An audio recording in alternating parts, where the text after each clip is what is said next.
Hello and welcome to another Game Nexus arcade video.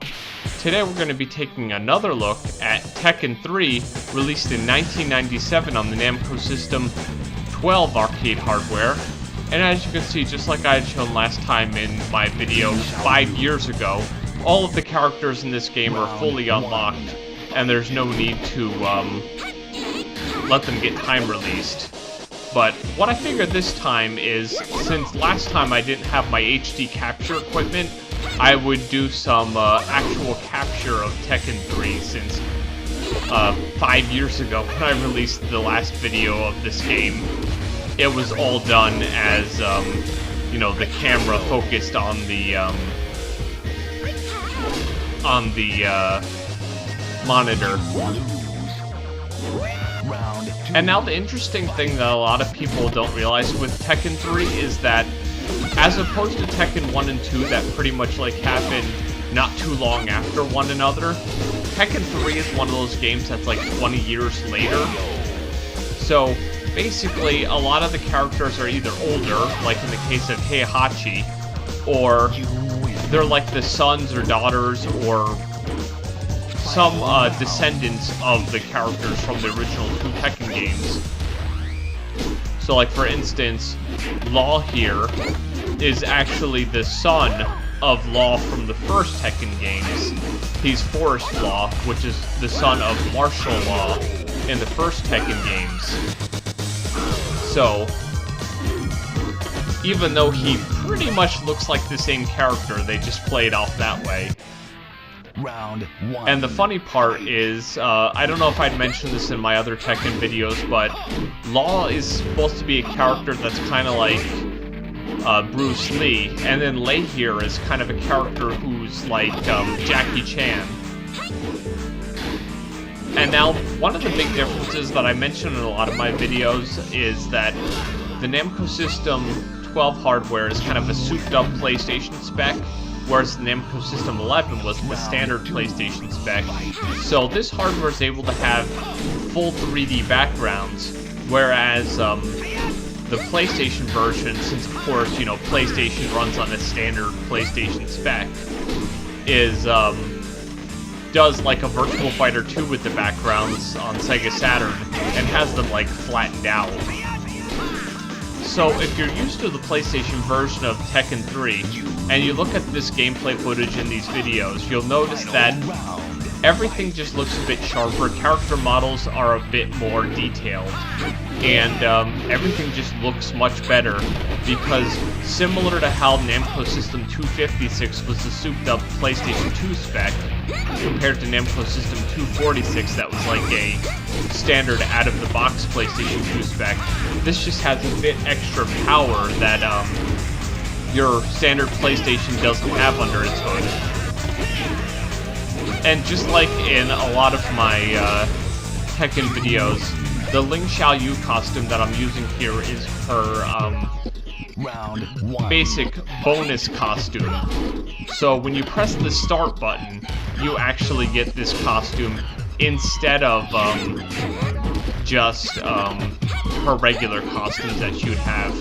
And this actually carried on to a lot of the other Tekken games down the road, where this costume was kind of unlocked last as a bonus item, and by pressing start you actually get this costume. They did that in Tekken Tag and a lot of the other later Tekken games, and this actually was Ling Xiaoyu's debut in the series as a young like Tai Chi martial artist and student.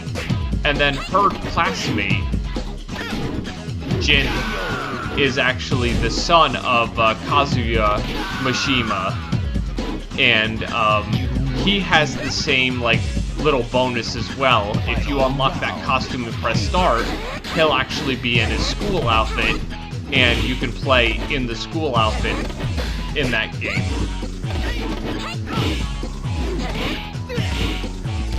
And now, of course, another big character that got added in this game was Eddie Gordo, who kind of does that capoeira, I'm probably saying that terribly wrong, fighting style, which is that like kind of like dancing fighting style that's really cool. And of course, Brian Fury here was also a new character for Tekken 3. And as I mentioned, Jin Kazuma was a new character who is the son of Kazuya Mishima and the grandson of Heihachi Mishima. And then another character who, in all the gameplays I've done of Tekken 3 so far, I've kind of struggled to defeat her, was Julia Chang. She is actually the daughter of Michelle Chang, and her whole mission is to rescue her mother from the Mishima Zaibatsu.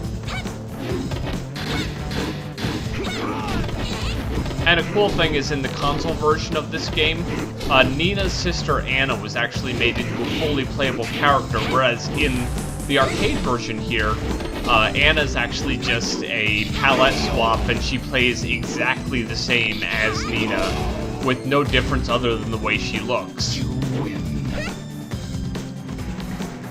And the funny thing is, the first game demo of this I played, it was like on interactive demo number 8 or something, I think. The two characters who were playable were actually Ling Xiaoyu and Eddie Gordo, two new characters for this game, so that was actually kind of cool that they would include the new characters as playable characters in the demo.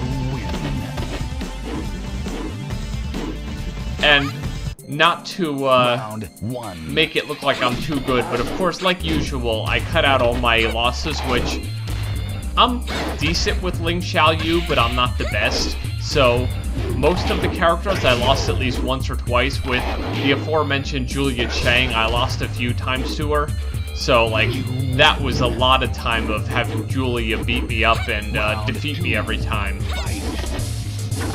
But if you recall in my Fighting Layer video, you saw how the board was hooked up in the JVS format, with the 6-button power supply powering the board, the JVS I/O board being hooked up to the I/O board slot, and then of course VGA and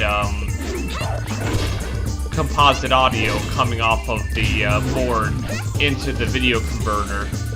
So basically, wiring this up was exactly like it was for Fighting Layer. The only thing I had to change is that this game only uses 4 buttons as opposed to the 6 used in Fighting Layer, so I basically remapped the start button, and then that actually was about it. The game was actually mapped perfectly, with left punch and right punch and left kick and right kick being mapped to the right buttons. And of course I could disconnect the 6th button, which was not needed. So that actually worked out pretty well. So I basically just unhooked Fighting Layer and hooked up Tekken 3, since they work on the same board set. The actual offset for the screen was a little bit different, so I had to adjust the video converter just slightly for Tekken 3, because, you know, 2 different games made by 2 different companies aren't gonna be exactly the same. Round 1.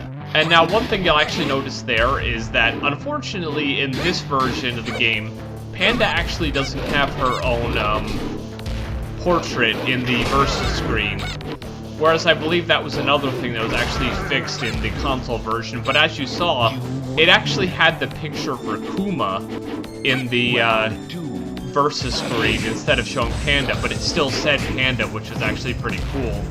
Because I've seen games where it was a palette swap character like that, and they'd still have the original character's name, just the alternate character's costume when you finally got into the game. And actually, Panda is Ling Xiaoyu's pet and bodyguard. In fact, in Tekken Tag Tournament, in some of the endings, you actually see Ling Xiaoyu riding Panda at the end as she leaves. And I still remember in the Tekken Tag Tournament 2 prologue demo, it shows Ling Xiaoyu and Elisa riding Panda and like flying off. And speaking of Julia Chang, here she is. Now, of all characters in this game, she probably gave me the most problems when I versed her as anybody. So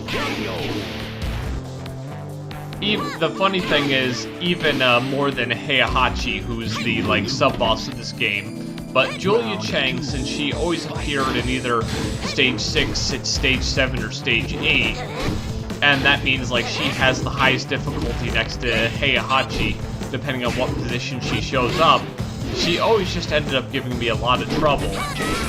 Where in this gameplay, she shows up in Stage 8, which makes her the hardest that she could possibly be.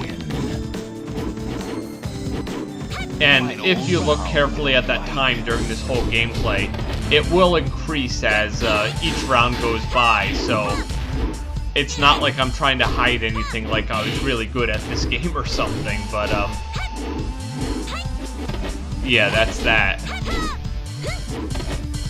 And as I had mentioned before, Julia Chang is the daughter of Michelle Chang from the earlier Tekken games, and she's just trying to rescue her mother from the Mishima Zaibatsu.